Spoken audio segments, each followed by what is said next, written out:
touché par cette présence? Je dis merci à Jésus. Est-ce que quelqu'un qui a touché par cette présence veut l'acclamer comme moi?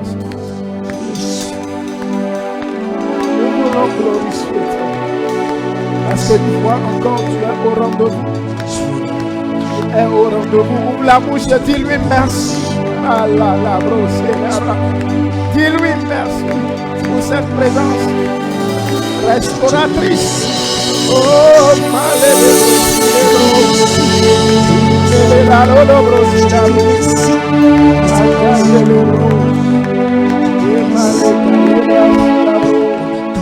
nous voulons te dire merci. Merci pour ce que tu as fait. Merci Seigneur. Merci Jésus.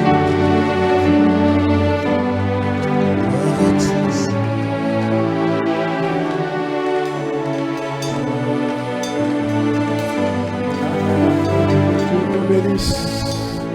Que la paix de Dieu soit avec toi. Père, nous te bénissons, nous te louons. Nous te disons merci parce que tu nous conduis dans ta parole. Que cette parole nous restaure. Cette parole nous guérit. Cette parole ouvre nos yeux. Cette parole nous transforme. Elle nous fait du bien. Elle nous libère. Elle nous délivre. Il y a de la vie dans ta parole. Et nous déclarons ce matin que nous recevons cette vie. Nous recevons cette vie. Il y a de la vie dans ta parole. Et nous déclarons ce matin que nous recevons cette vie. Dans le nom de Jésus. Est-ce un enfant de Dieu? Acclamez Dieu ce matin. Merci Seigneur.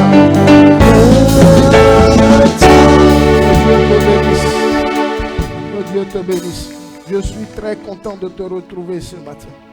Regarde ton voisin, dis-lui, je suis content de te retrouver ce matin. Dis-lui, je suis content de te retrouver ce matin. Dis-lui, ma joie est grande de te retrouver. Que Dieu te bénisse. Que Dieu te...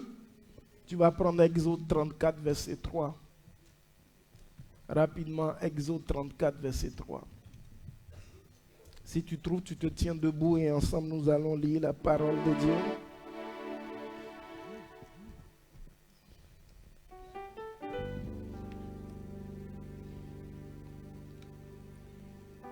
Tout le monde a trouvé? Est-ce qu'on peut se tenir debout pour honorer la parole de Dieu? Exode 34, verset 3. Lisons ensemble 1, 2, 3. Que personne ne monte avec toi et que personne ne paraisse sur toute la montagne. Et même que ni brebis ni bœuf ne paissent près de cette montagne. On dirait que je suis le seul à trouver le passage. Exode 34, verset 3. Si tu trouves, nous allons lire ensemble. 1, 2, 3. Tout le monde a trouvé? Je ne sais pas. Hein? Exode 34. Verset 3. C'est bon? Vous y êtes? Vous y êtes? Je dis 1, 2, 3, on lit ensemble. Que personne ne monte avec toi et que personne ne paraisse sur toute la montagne. Et même que ni brebis ni bœuf ne paissent près de cette montagne. Encore une fois. Que personne ne monte avec toi et que personne ne paraisse sur toute la montagne. Et même que ni brebis ni bœuf ne paissent près de cette montagne. Encore une fois, une dernière fois. Que personne ne monte avec toi et que personne ne paraisse sur toute la montagne. Et même que ni brebis ni bœuf ne paissent près de cette montagne. Est-ce que nous pouvons acclamer la parole de Dieu ce matin? Assieds-toi dans la présence de Dieu. Ce matin, je suis venu pour te donner 7 clés. Dis à ton voisin 7 clés. Dis à ton voisin 7 clés pour réussir tes temps de recueillement. 7 clés pour réussir tes temps de recueillement. Si tu n'étais pas là dimanche dernier, je te prie d'aller regarder la vidéo. Je crois que même ils ont mis sur YouTube. Tu peux aller regarder sur YouTube ou sur Facebook. On a commencé à parler du pouvoir des temps de recueillement. On en a beaucoup parlé le dimanche dernier par la grâce de Dieu. Et ce matin, je suis là pour te donner 7 clés pour réussir tes temps de recueillement. Là, nous sommes dans Exode 34, verset 3. Le Seigneur dit à Moïse, monte sur la montagne. Mais attention, personne ne monte avec toi. Et que personne ne paraisse sur toute la montagne. Et même que ni brebis ni bœufs ne paissent près de cette montagne. Qu'est-ce que je veux te dire par là? La première clé pour réussir tes temps de recueillement, je vous ai déjà dit de prendre note. La première clé pour réussir tes temps de recueillement, c'est être seul dans la présence de Dieu. Dieu appelle Moïse à la montagne, mais il lui dit, je ne veux que toi et rien que toi. Que personne ne monte avec toi. Il y a le temps où on prie ensemble, mais il doit y avoir le temps où toi seul tu pries avec ton Dieu. Il y a l'onction de la foule, mais il doit y avoir l'onction de l'intimité. Il y a des chrétiens, ils ne prient qu'une seule fois par semaine, le dimanche quand ils sont à l'église. Cela n'est pas suffisant. C'est pas mal, mais ce n'est pas suffisant pour connaître Dieu dans toute sa profondeur. Il te faut avoir des temps de recueillement seul, où tu es seul avec Dieu. Vous savez, il y a des choses que Dieu vous dira en public, mais il y a des choses qu'il vous dira que quand vous êtes que vous deux, yeux dans yeux. Il y a des choses qu'il ne peut pas dire en public. C'est un peu comme un couple. Il y a des choses que le mari sait très bien qu'il ne peut jamais dire à sa femme. Quand il y a les enfants là. Il y a des choses que la madame qui est sage aussi sait qu'elle ne peut jamais dire à son mari quand les invités sont là. Nous sommes en train de comprendre que il y a les paroles qu'on dit dehors, les paroles qu'on dit dans le salon, et il y a les paroles qu'on dit dans la chambre à coucher. Il y a aussi ce que Dieu va te dire à l'église, ce qu'il va te dire dans ton salon, mais il y a aussi ce qu'il va te dire sur ton lit, dans ta chambre à coucher, en tout cas dans ton lieu de prière, quand tu seras seul avec lui. Il y a ce que Dieu disait à Moïse quand il était dans la foule, plus de 3 millions de personnes. Mais il y a ce que Dieu lui a dit sur la montagne. Dieu ne lui a pas donné les 10 commandements là où il y avait la foule, mais il lui a donné quand il était seul. Il y a des directives pour ta vie. Si Dieu dit, là où il y a tes amis, ils vont te tuer tout de suite. Il doit te le dire en cachette. Il y a des paroles que Dieu, par sagesse, ne peut pas révéler en public sur ta vie. Sinon, cela va te créer trop de jalousie, trop de diffamation, trop de yeux vont regarder tes yeux. Il y a des choses que Dieu ne peut pas dire en public. Est-ce que Dieu te fait du bien?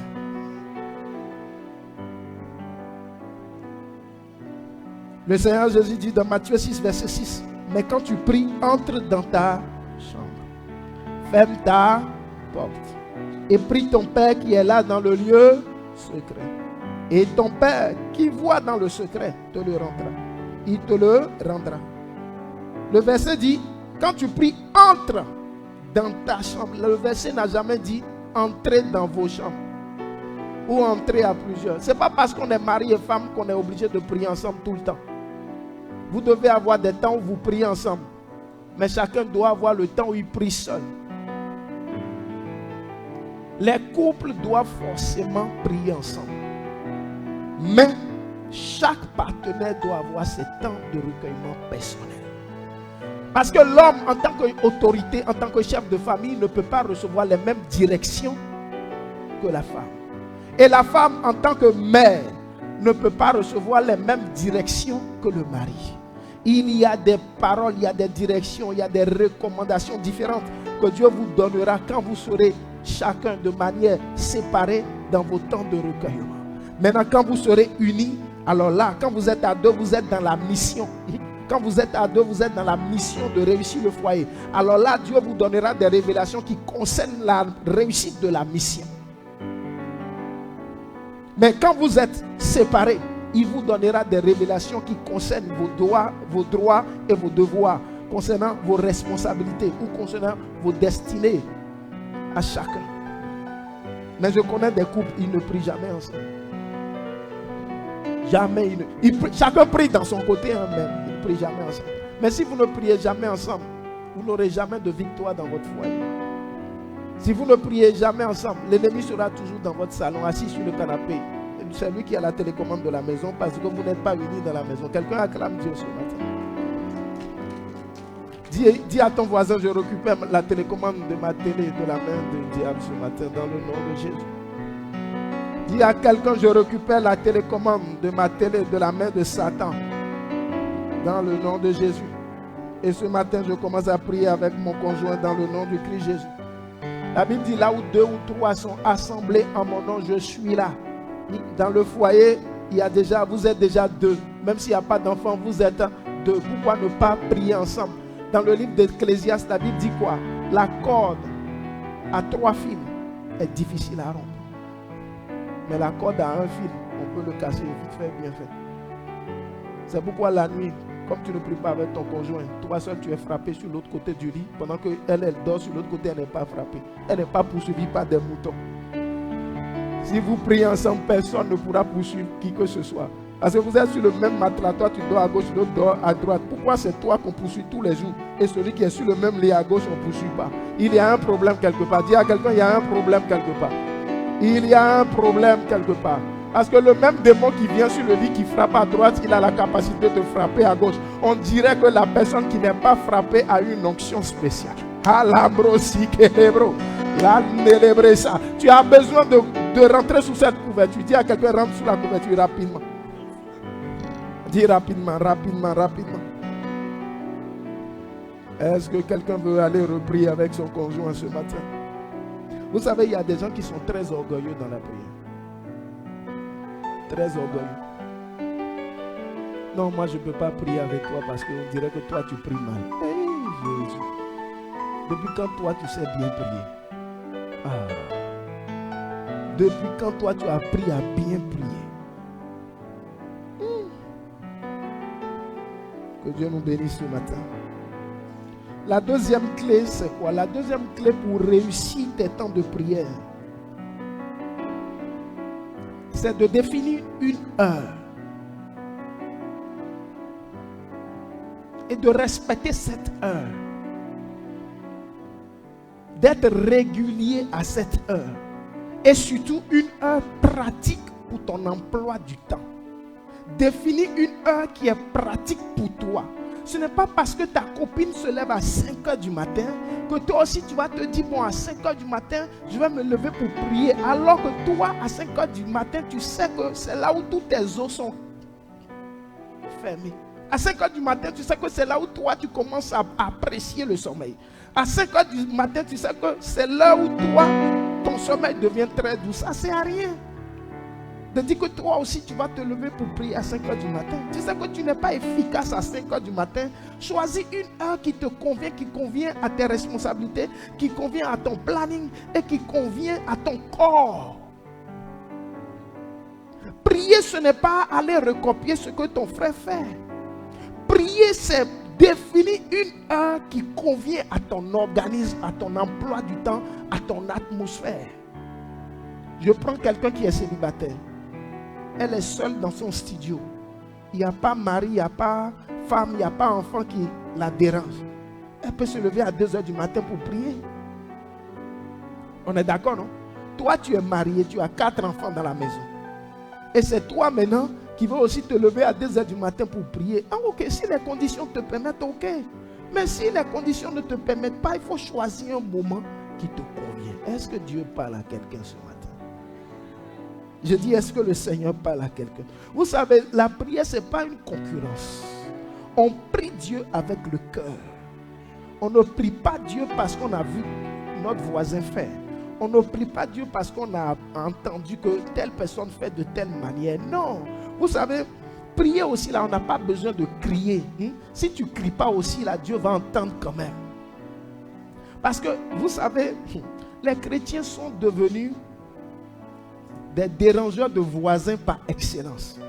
À cause de toi seulement, le monsieur là a refusé de venir à l'église parce que quand tu cries dans ta chambre là, tout l'immeuble est au courant que toi tu pries. Est-ce qu'on a besoin de ça? Bien-aimé, on n'a pas besoin de ça. À cause du bruit que tu fais là, nous on évangélise, le monsieur refuse. Vous là, vous ne faites que crier, vous ne faites que crier. Il faut apprendre à prier doucement un jour. Jésus n'est pas forcément sauvage. Je sais que tu me diras que la Bible dit que le royaume des cieux, c'est les violents qui s'en emparent, mais c'est dans un contexte précis. Ce n'est pas dans le contexte d'aller déranger tout l'immeuble dans lequel tu habites. Bien aimé, il faut changer un matin. Dis à quelqu'un, change un matin.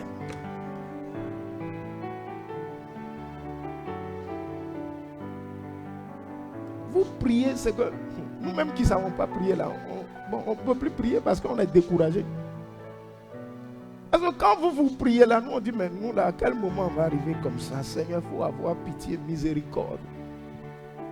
Quand vous priez comme ça là, vous nous intimidez. Bon, nous on n'a même plus courage de dire on va encore prier parce qu'on dirait que Dieu là, vraiment, pour vous là seulement il a déjà écouté, pour nous là il ne peut plus écouter. Dis à quelqu'un, aie pitié de quelqu'un, aie pitié de ton frère, fais doucement. Dis à quelqu'un, fais doucement. Est-ce que Dieu te fait du bien ce matin? La troisième clé, c'est que si vous priez,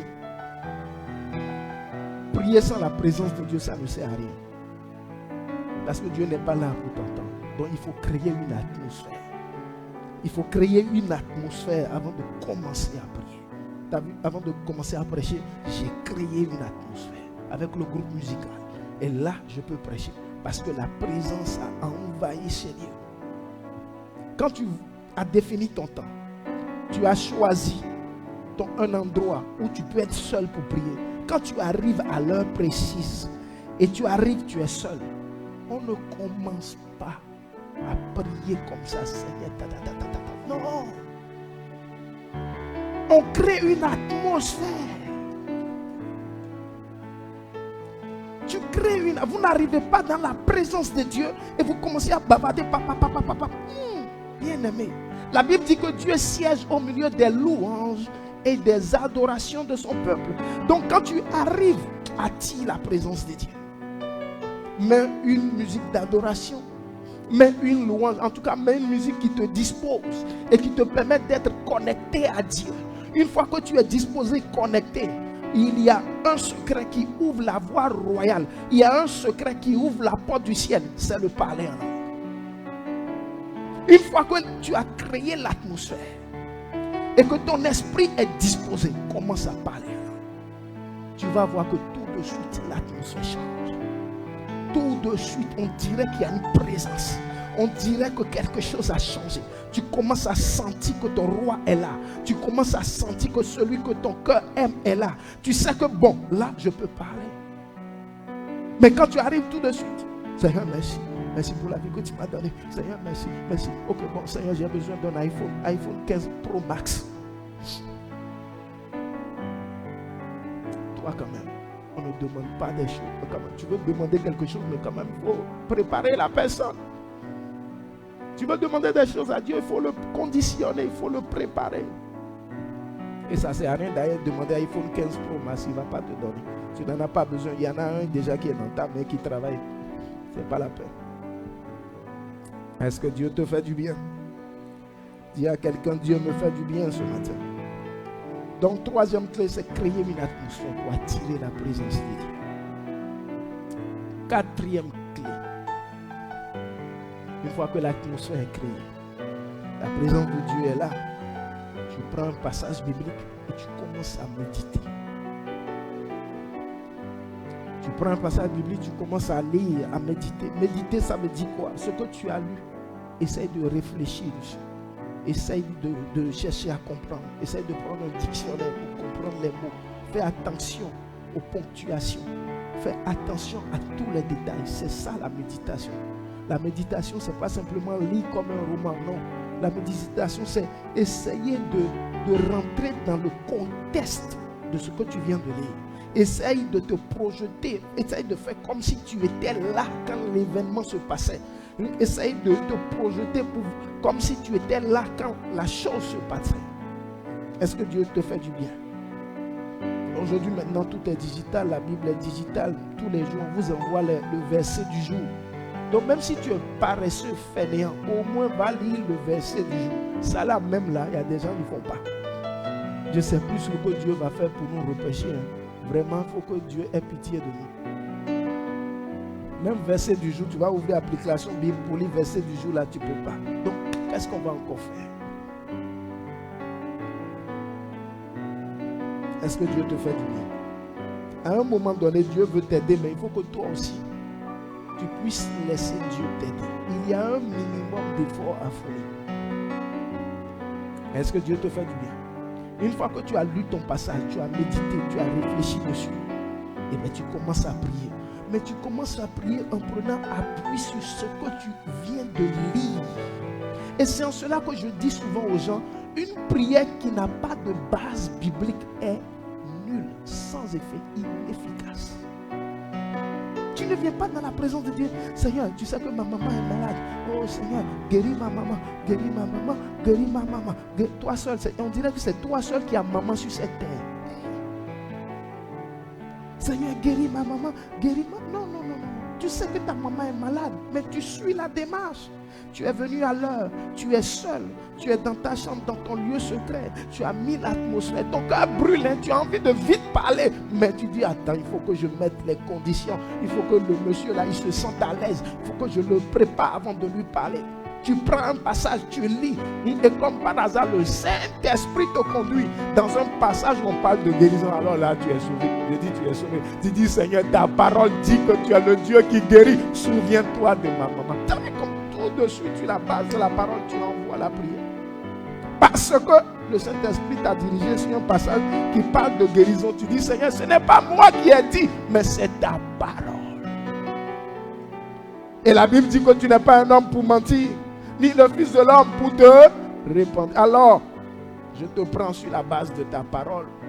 Je sais que tu n'as pas de barrière. Tu n'as pas de frontière. Et surtout, tu n'as pas besoin de visa.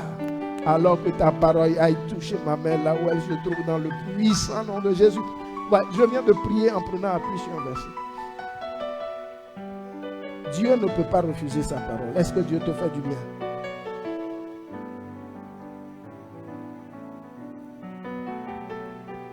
On est à combien de clés là?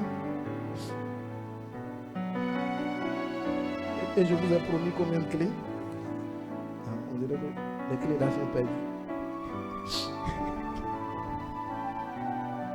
Il faut qu'on retrouve les clés, n'est-ce pas? Cinquième clé. Cinquième clé. Tu es arrivé à l'heure, tu es seul, tu es dans ta chambre, tu as créé l'atmosphère, tu as lu la Bible, tu as prié sur la base de la Bible. Cinquième clé. Quand tu as prié, la prière là, ce n'est pas un monologue. Tu as prié, attends-toi à ce que Dieu te réponde. Tu as prié, non Seigneur, guéris ma maman, je déclare que tu l'as déjà guéri dans le nom de Jésus. Amen. Pas, tu es parti. Tu es déjà sous la douche. Tu viens de parler à quelqu'un, mais laisse-lui le temps de te parler. Laisse-lui le temps de te répondre. Donc, cinquième clé, écris tout ce que Dieu vous dit. Tu as parlé à Dieu. Ça veut dire que déjà, on ne va pas prier, on ne va pas dans son temps de prière sans bic, sans cahier, non, rien. Ou même, bon, tu as ton téléphone, tu peux noter dans les applications notes. Donc, quand tu parles à Dieu maintenant, recrée une atmosphère. Remets-toi dans l'adoration. Et maintenant, ouvre ton esprit. Essaie d'oublier tous tes problèmes, tous tes soucis, parce que tu t'attends à recevoir quelque chose du ciel. Tu sais que la Bible, tu sais que ton Dieu n'est ni sourd ni muet. Tu sais que le Dieu à qui tu viens de parler, il a une bouche pour parler, il a des oreilles pour entendre. Donc tu lui as parlé, attends-toi. Replonge-toi dans l'adoration et laisse le Saint-Esprit te toucher. Tu vas recevoir une direction. Il va te parler d'une manière ou d'une autre. Dès que tu reçois, tu notes. Dès que tu reçois, tu notes. Dès que tu reçois, tu notes. Maintenant, je te préviens aussi. Tu peux te disposer et faire tout ce que tu veux et Dieu ne répond pas à l'instant précis. Parce que Dieu, la Bible dit, Dieu parle tantôt d'une manière, tantôt d'une autre. Mais attention, si tu n'as pas reçu tout de suite, dans la journée, il va te répondre. Cela veut dire que dès que tu sors de là, sois attentif à tout ce qui se passe autour de toi. Des fois, tu sors de ton temps de prière, tu descends. Ton premier enfant qui te dit bonjour, c'est ta réponse. Des fois, tu sors de ton temps de prière, ta femme qui te parle, c'est ta réponse. Des fois, tu sors de ton temps de prière, la première notification d'Instagram que tu reçois, c'est ta réponse. Dieu aussi répond par les réseaux sociaux. Est-ce que Dieu te fait du bien? Je dis, Dieu aussi répond par les réseaux sociaux. Dieu s'adapte à tout. Des fois, tu descends, tu reçois un SMS. Paf, c'est la réponse à ce que tu viens de dire à Dieu.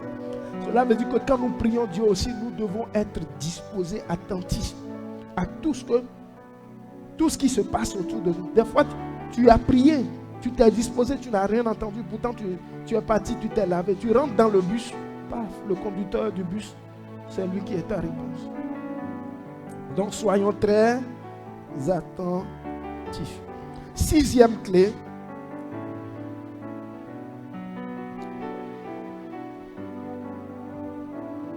Sixième clé, je vous ai déjà dit.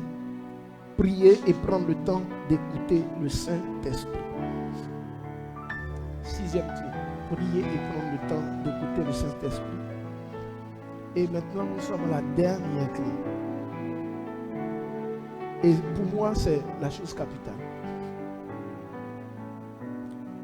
Pour moi, la dernière clé, c'est la chose capitale. Et pour cela, nous allons lire Luc 14, verset 26.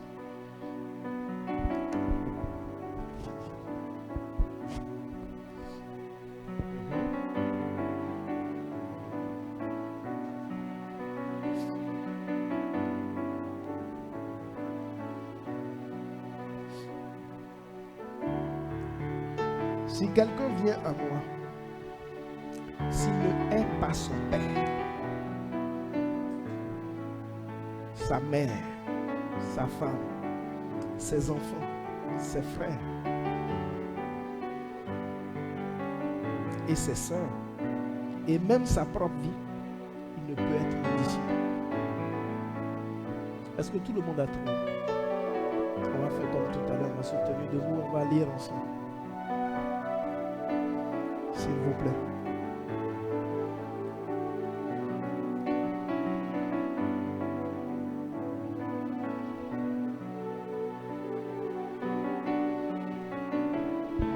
Est-ce que tu as trouvé? Luc 14, verset 26. Quand nous annonçons la parole de Dieu et que nous vous disons de vous tenir debout, c'est pour honorer Dieu. Dieu est sa parole. Si le président Emmanuel Macron rentre dans la salle, personne ne va te dire de te tenir debout. Toi-même, tu vas te tenir debout. Parce que quand tu le vois, tu vois ta nationalité. Ah! Quand tu le vois, tu vois ton dossier de la CAF accepté. Mais quand nous annonçons Dieu, on dirait que tu ne vois pas que c'est lui qui donne la vie à Emmanuel Macron. Est-ce que Dieu te fait du bien? 1, 2, 3, Luc 14, verset 26. Si quelqu'un vient à moi et s'il ne hait pas son père, sa mère, sa femme, ses enfants, ses frères et ses sœurs, et même sa propre vie, il ne peut être mon disciple. Encore une fois, si quelqu'un vient à moi et s'il ne hait pas son père, sa mère, sa femme, ses enfants, ses frères, ses sœurs, et même sa propre vie, il ne peut être disciple de dit Jésus. Encore une dernière fois. Attends, avant de lire là, je vais te poser une question. Ce que tu es en train de lire là, est-ce que tu lis bien? Ça te parle? Tu es sûr que ça te parle? Parce qu'on ne lit pas pour lire. On lit pour que ça nous impacte. Est-ce que tu veux lire? Tu as encore envie de lire? Non, disons-nous la vérité. Parce que des fois, il y a des versets que tu lis, tu dis, bon, c'est bon, on va laisser ça. Parce que ça ne t'arrange pas. Est-ce qu'on peut lire encore ensemble une dernière fois? Tu es d'accord? 1, 2, 3. Si quelqu'un vient à moi, s'il ne hait pas son père, sa mère, sa femme, ses enfants, ses frères, ses sœurs, et même sa propre vie, il ne peut être mon disciple. Jésus même là, quasi nouveau. Assieds-toi dans la présence de Dieu. Il dit, si quelqu'un vient à moi, pour qu'il soit mon disciple, il doit haïr certaines choses. Pour qu'il soit mon disciple, ne sois pas choqué par le passage. Quand le Seigneur dit de haïr son père, sa mère, je ne t'ai pas envoyé à la maison pour aller créer des problèmes après ce culte. Parce que vraiment, je n'ai pas envie que mon téléphone sonne. Il faut comprendre le passage dans son contexte. Sinon, les parents vont m'appeler pour dire, tu as dit à notre fils de nous haïr. Ce n'est pas moi. Le Seigneur Jésus dit, si quelqu'un vient à moi, s'il ne hait pas son père, sa mère, sa femme, ses enfants, ses frères et sœurs, et même sa propre vie, il ne peut être mon disciple. Qu'est-ce que Jésus voulait dire par là? Il voulait dire par là que être disciple de Jésus nous coûtera forcément quelque chose. Il voulait dire par là que s'approcher de lui a un prix à payer. Il voulait dire par là que être en intimité avec lui, Dieu, il y a un sacrifice, il y a des choses à laisser, il y a des anciennes fréquentations qu'il va falloir laisser. Il dit, si quelqu'un vient à moi et qu'il veut être mon disciple, il doit haïr son père, il doit haïr sa mère, sa femme, ses enfants, ses frères et sœurs, sa propre vie. Qu'est-ce que Jésus dit par là? Il dit, celui qui vient à moi, qui veut être mon disciple, il va falloir qu'il se détache de son père. Si son père devait être une pierre d'achoppement pour lui, il va falloir qu'il se détache de sa mère. Si c'est sa mère qui va l'empêcher de se rapprocher de moi, il va falloir qu'il se détache de ses frères et sœurs. Si ce sont ses frères et sœurs qui vont l'empêcher d'être attaché à moi, il va falloir qu'il ait sa propre vie. Si c'est sa propre vie qu'il menait avant, qui va l'empêcher d'être en intimité avec moi et de rentrer dans sa nouvelle vie. Et c'est pour cela que la parole dit, si ton œil va t'empêcher d'aller au ciel, arrache-le. Si ton pied va t'empêcher d'aller au ciel, il faut le couper. Pour dire quoi? Être en intimité avec le Christ va vous coûter forcément quelque chose. Vous enseignez que le temps des recueillements a un pouvoir, a la capacité de bousculer votre vie. Et ne pas vous avertir que cela va vous coûter quelque chose serait un mensonge. Plus vous vous rapprochez de Dieu, plus il devient exigeant.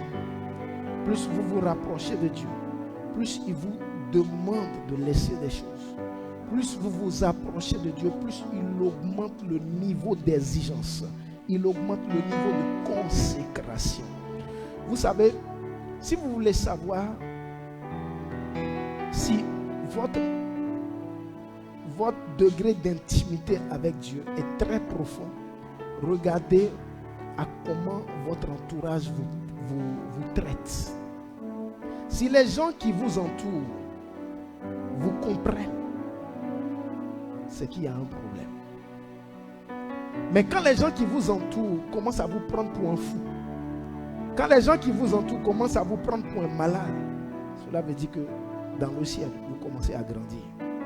Parce que la Bible déclare que la prédication de la croix est une folie pour les gens de ce monde. Mais pour nous qui sommes du Christ, elle est une puissance de Dieu. Tu ne peux pas t'approcher du Christ et être compris du monde. Si le monde te comprend, pendant que toi tu vis le Christ, cela veut dire qu'il y a des choses du monde qui sont encore en toi. Mais si tu es du Christ, il n'y a plus rien du monde qui est en toi. Cela veut dire que tu deviens incompréhensible pour le monde. Et quand ce monde ne te comprend plus, ce monde te traite de fou. Alors je déclare que si je suis fou pour le monde, alors je suis un vaillant guerrier pour le ciel. Mais vous ne pouvez pas vouloir de l'approbation du monde et du Christ. Ça ne peut pas marcher. C'est pourquoi plus vous avancez, plus vous persévérez dans vos temps de recueillement, plus des réactions bizarres du monde s'afflueront vers vous. Et vous devez être préparé psychologiquement pour ça. Vous devez être prêt spirituellement pour ça. Vous devez savoir que vous êtes dans ce monde, mais vous n'êtes pas de ce monde. Alors il est normal que ce monde ne vous comprenne pas, parce que vous ne relevez pas de ce monde, mais vous relevez d'en haut. Donc il n'y a que là-haut, là-bas qu'on vous comprend. Mais ici, on ne peut pas vous comprendre.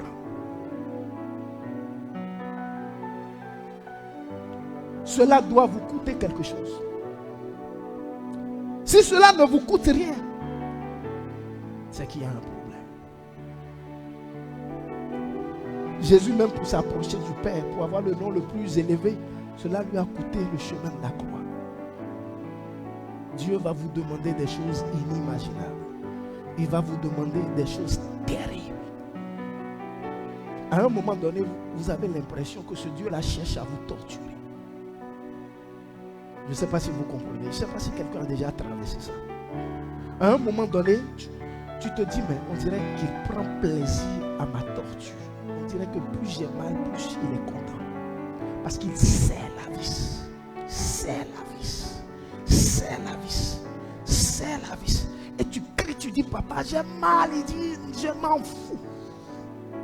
Tant que tu ne seras pas ce que j'ai décidé que tu sois, je continue de serrer. Je continue de serrer. Tu pleures. Vous savez, il y a des choses terribles qui se passent dans le temps de recueillement. Parce que vous savez, il y a des gens, ils ne pleurent jamais en public, mais ils pleurent dans le temps de recueillement. Je dis, si Dieu pouvait mettre des caméras dans les temps de recueillement de chacun, tu allais voir ton frère, tu dis, c'est toi qui pleures comme un enfant. Toi aussi. Et dans le temps de recueillement, il y a des choses terribles. Vous allez voir le monsieur gros, costaud. Mais quand il est dans la présence de Dieu, il n'y a pas de costaud, il n'y a que bébé. Parce que quand tu es devant le roi, tu n'as plus de force. Sa présence te paralyse. Sa présence te met à nu. Sa présence te dépouille. Sa présence te met à terre. Tu ne peux pas résister à sa gloire. Tu es là, tu pries Dieu. Tu es là, tu pries Dieu et paf, dans ton esprit, il te ramène un vieux péché que tu as commis il y a 15 ans. Toi aussi tu dis, Seigneur, mais on a déjà demandé pardon, mais il dit, il faut reprendre. Il faut reprendre. Et tu te remets là. Tu commences à redemander pardon. Tu es là, tu pries, tu adores Dieu. Toi, tu crois que la présence est là. Et l'adoration devient douce comme ça. Et il commence à te reprendre. Et là où c'est difficile, c'est que là où, s'il te reprend sur les choses qui sont dans la Bible, qui sont qualifiées de péché, c'est normal. Mais le monsieur, il va te reprendre sur un truc qui n'est pas dans la Bible, qui n'est pas qualifié de péché. Toi-même, tu regardes, tu dis, mais Seigneur, mais ça là, c'est pas dans la parole. Il dit ça, pour toi seulement, j'interdis ça. Il dit ça, ce n'est pas dans la parole. Mais je dis que pour toi, c'est une interdiction. Au début là, tu commences à négocier, tu dis, Seigneur, mais ça là, vraiment, tu sais que toi aussi j'aime ça. Et il dit, non, il ne faut plus toucher. Ne recommence plus. Bien aimé, j'ai un petit secret à vous dire. Dans le temps de recueillement, quand Dieu vous reprend, si vous voulez aller vite avec Dieu, obéissez vite. Si vous voulez aller vite avec Dieu, obéissez vite. Parce que quand vous obéissez vite, les choses vont très vite. Mais plus vous résistez, plus il vous tord. Plus vous résistez, plus il vous tord. Plus vous résistez, plus il vous tord, parce que il n'aime pas la rébellion. Il n'aime pas la résistance. Plus vous résistez, plus il vous tord. Et n'oubliez pas, le Saint-Esprit se frustre très rapidement. Au début, tu résistes, il te tord. Tu résistes, il te tord. Tu résistes, il te tord. À un moment donné, il s'en va. Et le problème, c'est que le Saint-Esprit, c'est comme la vapeur. Tu ne vois pas quand il a disparu. Et tu ne vois pas où il est parti. Toi, tu es là, tu crois qu'il est encore là, mais il y a longtemps, il est parti. Il y a longtemps qu'il est parti parce que tu as été trop désobéissant. Bien-aimé, tu vas me dire que tout ce que je viens de dire, c'est cette clé que tu as déjà fait. Mais pourtant, ta vie n'a pas changé. Laisse-moi te dire que ta vie n'a pas changé si tu as déjà fait ces 6 premières clés. Ta vie n'a pas changé parce que la 7e clé, non, je ne suis pas sûr que tu as déjà accompli parfaitement. Parce que ce qui fait la différence entre 2 chrétiens qui prient, c'est le prix payé. Je dis, ce qui fait la différence entre 2 serviteurs de Dieu, c'est le prix payé. Quand vous voyez Dieu accomplir de grandes choses avec quelqu'un, ne regardez pas à ce qui tape aux yeux, mais posez-vous la question, quel a été le prix payé? Ou quel est le prix qu'il est en train de payer? Parce que la main de Dieu ne fait jamais de grandes choses sans vous tordre. Vous aurez 2 serviteurs de Dieu qui vont prêcher. Un va t'impacter, l'autre c'est comme ça. Ce qui vient de dire, ça ne t'a pas touché. Pourquoi? Parce que celui qui t'a touché par la parole, il a payé un prix. Vous aurez 2 chrétiens, les 2 prient dans la même église. Les 2 sont investis. Les 2 font les 6 premières clés. Mais quand on arrive à la 7e clé, il y a un qui se sacrifie plus que l'autre. Il n'y a que sur le point du sacrifice que vous puissiez faire la différence.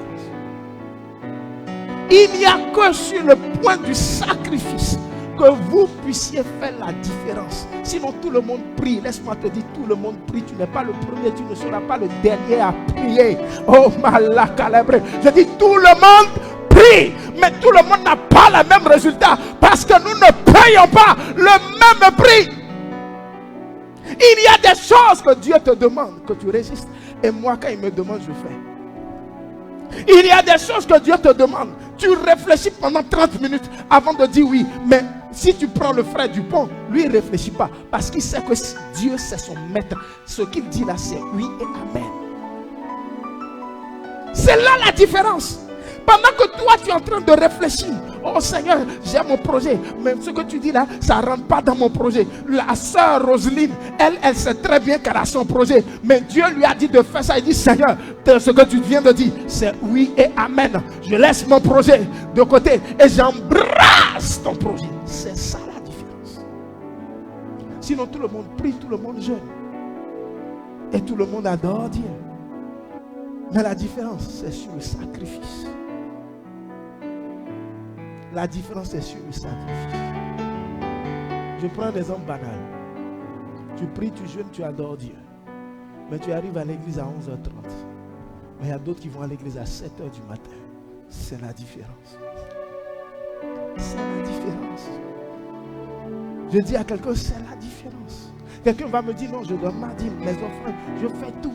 Mais ça ne change pas. Je ne comprends pas. Ce frère-là, j'étais à l'église 30 ans avant qu'il arrive. Lui, ça fait 6 mois qu'il est là. Mais les changements sont quand même indéniables. Parce que ça fait 6 mois qu'il est là. Mais il a compris que le chemin le plus rapide pour toucher le cœur de Dieu, c'est le sacrifice. Si vous ne vous sacrifiez pas, vous aurez du mal. Si vous ne vous sacrifiez pas, vous aurez du mal. Si vous ne vous sacrifiez pas, vous aurez l'onction commune. Vous aurez ce que Dieu donne à tout le monde de manière standard. Mais si vous voulez des grâces exceptionnelles, cela requiert des sacrifices exceptionnels. La Bible déclare que celui qui veut être grand soit le serviteur de tous et que celui qui veut être le premier soit l'esclave de tous. Si tu veux être le premier, il va falloir des sacrifices d'esclaves. Mais si tu veux être simplement grand, il va falloir faire des sacrifices dans le service. Ce matin, je viens te dire que la clé pour marquer ta génération, c'est le sacrifice pour Dieu. Le chemin le plus rapide par lequel le Christ a touché le cœur du Père, c'est pas le sacrifice de la croix. Aujourd'hui, dans le corps de Christ, je remarque un phénomène où au plus aucun chrétien ne veut fournir d'efforts. Mais on veut du tout prêt, tout cuit. Le tout prêt, tout cuit, c'est bon. Mais il y a des aspects de Dieu que tu ne maîtriseras pas. On veut venir à l'église, on écoute le message, on va à la maison. On ne veut se sacrifier à rien, on ne veut s'impliquer à rien du tout. On veut déjà des églises toutes prêtes. Aujourd'hui, il est rare de trouver des chrétiens qui veulent s'investir pour bâtir une église. Hein? Non, il n'y a plus. Non. Parce que quelques années auparavant, d'autres vous ont torturé. Donc dans votre tête, tous les serviteurs de Dieu sont des bourreaux. Mais faites attention. Faites attention. Vous êtes en train de passer à côté de beaucoup de choses. Parce que quand je mets mes mains pour bâtir une église, j'ai plus de valeur devant le trône de la grâce que quelqu'un qui n'a jamais saigné pour le royaume de Dieu. Vous savez, il y a des gens, quand ils arrivent devant le trône de la grâce, là, les anges même ouvrent la route. Vous dites, toi, il faut passer vite parce que nous connaissons tes œuvres. Mais toi et moi qui avons attendu que tout soit prêt, quand tu arrives là, on dit, bon, il faut le laisser passer le premier obstacle, le deuxième, le troisième parce qu'il n'a pas payé le prix. Lève les deux mains vers le ciel, là où tu es. Je prie que le Saint-Esprit te parle et que ton cœur retienne que le sacrifice est une notion fondamentale. Là où tu es, prie, dis Seigneur, révèle-moi comment je peux toucher ton cœur davantage. Dis, révèle-moi comment je peux toucher ton cœur rapidement. Dis, Seigneur,